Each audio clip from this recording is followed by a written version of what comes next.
Are you kidding me right now? WWE just threw every safety protocol out the window, and what we witnessed backstage was not entertainment, it was pure carnage. Brock Lesnar just hospitalized Bronson Reed in what might be the most brutal backstage assault we've seen in years, and the company is trying to sweep this under the rug like it's just another storyline. But here's what they don't want you to know. This wasn't scripted. This wasn't part of the show. This was Brock Lesnar reminding everyone why he's called the Beast Incarnate, and Bronson Reed just became his latest victim. And you know what the worst part is? WWE management knew this was going to happen and did nothing to stop it. Let me break down exactly what went down, because the mainstream wrestling media is already spinning this story to protect WWE's image, but Wrestling News CC is here to give you the truth, the raw, unfiltered reality of what happened when 290 pounds of Bronson Reed collided with 286 pounds of pure violence named Brock Lesnar. It started 3 weeks ago. Bronson Reed, feeling himself after demolishing half the roster with those tsunami splashes, made the biggest mistake of his entire career. During a backstage segment, Reed had the audacity, the absolute nerve to walk past Brock Lesnar and Paul Heyman without showing an ounce of respect.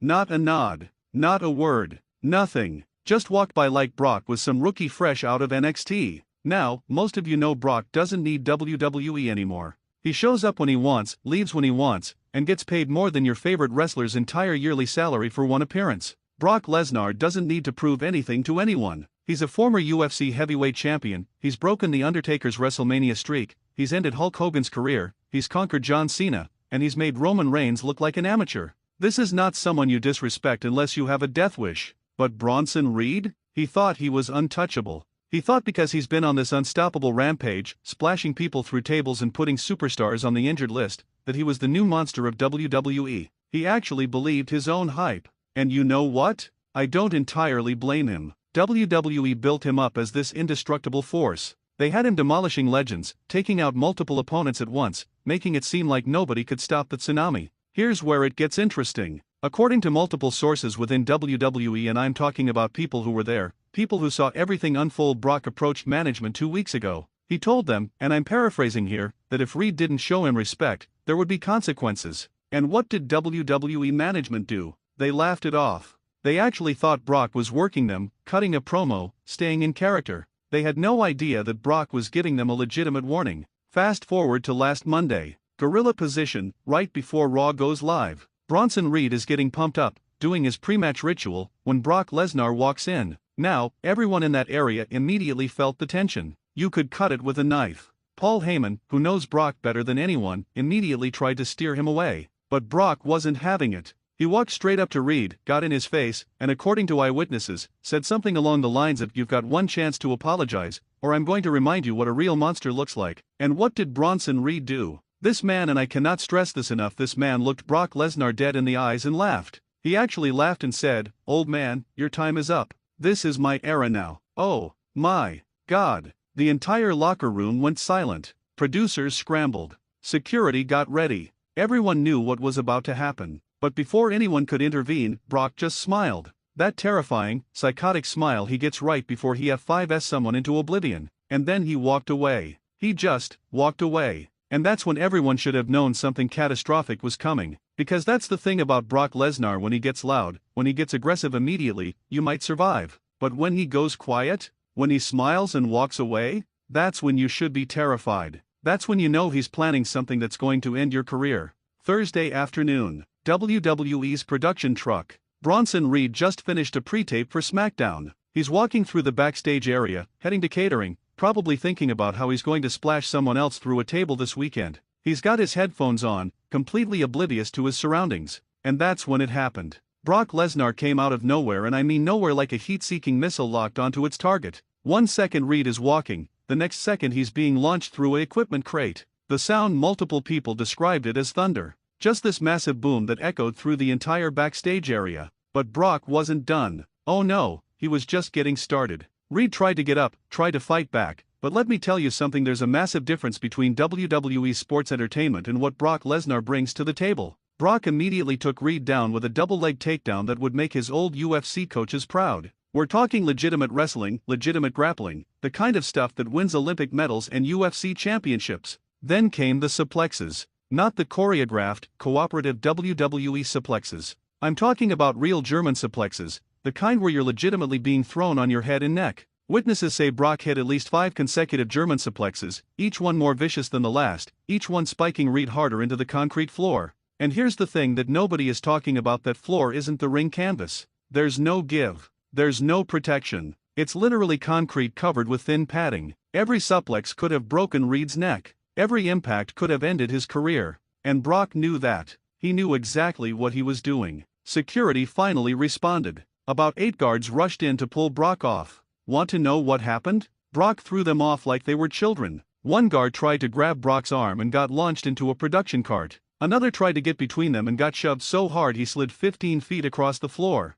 Finally Triple H himself showed up. The Game. The cerebral assassin. The man who built NXT and now runs WWE Creative. And even he couldn't get Brock to calm down immediately. It took Triple H, Adam Pearce, several producers, and Paul Heyman literally begging Brock to stop before the beast finally backed off. But the damage was done. Bronson Reed was laid out on the concrete, barely moving. Medical staff immediately rushed in. They had to stabilize his neck, check for concussions, assess potential spinal injuries. An ambulance was called. Not the WWE storyline ambulance, an actual ambulance with real paramedics. Reed was stretchered out of the building and taken to a local medical facility for evaluation. Now, here's where this story takes an even darker turn. WWE immediately went into damage control mode. They confiscated phones, threatened staff with termination if anyone leaked footage, and started crafting a narrative to protect the company. But here's what they can't hide: multiple people recorded parts of this confrontation, and while WWE has been successful in keeping it off social media so far, the wrestling world knows what happened. According to the latest medical reports, and these are coming from sources close to Reed's camp, he suffered a severe concussion, multiple contusions along his back and shoulders, a potential separated shoulder, and they're still evaluating him for neck injuries. The initial prognosis is he's going to be out for a minimum of 6 to 8 weeks, possibly longer depending on what the MRI results show. Let that sink in. Bronson Reed, the man who's been bulldozing through WWE's roster for months, the man who seemed unstoppable, was taken out in less than 3 minutes by a 47-year-old Brock Lesnar who doesn't even work a full-time schedule anymore. But here's the question nobody in WWE wants to answer: what happens now? What happens to Brock Lesnar? Because let's be real, if any other wrestler did what Brock just did, they'd be fired immediately. They'd be suspended, fined, possibly facing legal charges for assault. But this is Brock Lesnar we're talking about. This is the man who can walk away from WWE tomorrow and still make millions. This is the man who literally doesn't need WWE, but WWE absolutely needs him. Industry insiders are saying WWE is in complete chaos right now.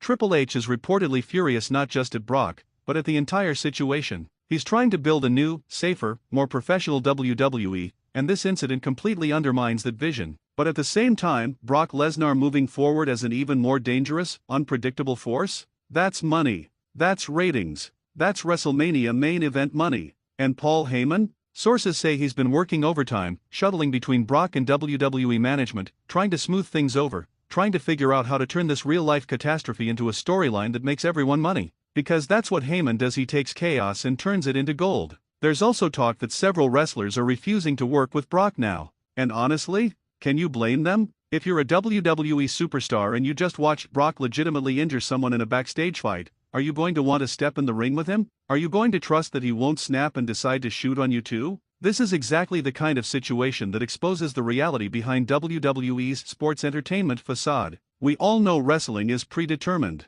We all know the outcomes are scripted. But the physicality? That's real. The pain? That's real. And when someone like Brock Lesnar decides to blur those lines, people get hurt, careers get ended, and companies get sued. Speaking of lawsuits, there's already speculation that Bronson Reed could pursue legal action against WWE and Brock Lesnar personally. Now, WWE contracts typically have pretty airtight language protecting the company from liability, but an unprovoked assault backstage? That might fall outside the scope of those protections. Reed could argue he was attacked outside the context of wrestling, that this was a personal assault, not a work-related incident. And the timing of this couldn't be worse for WWE. They're currently in negotiations for their next media rights deal, trying to project an image of stability and professionalism. They're pushing into new international markets, building up this perception of WWE as a legitimate global entertainment brand. And then Brock Lesnar, their biggest draw, their most marketable star, goes and commits what could legally be classified as aggravated assault on company property. You want to know what's really scary? Multiple wrestlers who've worked with Brock over the years have gone on record saying he has the capability to legitimately hurt anyone on the roster if he wants to. Kurt Angle, one of the greatest technical wrestlers of all time and an Olympic gold medalist, has said Brock could beat him in a real fight. John Cena, who's worked with Brock dozens of times, has admitted he's always slightly nervous when he's in the ring with Lesnar because Brock could decide to go into business for himself at any moment. This is the reality of having someone like Brock Lesnar on your roster. He's a legitimate fighter in a world of performers. He's a real athlete in a scripted environment. And when those worlds collide, this is what happens. Now, WWE is going to try to salvage this situation. They're going to try to turn this into a storyline. You're probably going to see Bronson Reed return in a few months with a revenge arc, looking to get payback against the Beast. There'll be interviews, promos, maybe even a match at WrestleMania if Reed recovers in time and if he's even willing to step in the ring with Brock again. But make no mistake, this wasn't a work. This wasn't a storyline gone too far. This was a legitimate fight between two grown men, and one of them is now legitimately injured because of it. The wrestling business has always operated in this gray area between reality and fiction, but incidents like this remind us just how dangerous that line can be. When egos clash, when disrespect happens, when someone crosses a line, especially with someone like Brock Lesnar, the consequences are real. So what's the takeaway here? Is Brock Lesnar a menace who should be banned from WWE? Is he a shoot fighter who doesn't belong in a worked environment? Or is he exactly what WWE needs, a genuine badass who keeps things real in an increasingly choreographed product? That's for you to decide. Drop your thoughts in the comments below. Do you think WWE should fire Brock Lesnar for this? Should Bronson Reed press charges? Or is this exactly the kind of real-life intensity that wrestling has been missing? Make sure you smash the like button, hit subscribe, and turn on notifications because Wrestling News CC is going to be following this story every step of the way. We're going to get you the latest updates on Bronson Reed's condition, on WWE's internal response, on whether there will be any legal consequences, and on how this impacts the road to WrestleMania. This is the kind of story that changes everything. This is the kind of incident that will be talked about for decades. This is the moment when Brock Lesnar reminded everyone, wrestlers, management, and fans, that he's not just a character. He's not just playing the Beast incarnate. He is the Beast. And you disrespect him at your own peril. Wrestling News CC, signing off. Stay tuned, stay informed, and remember, in wrestling, the line between reality and fiction is thinner than you think.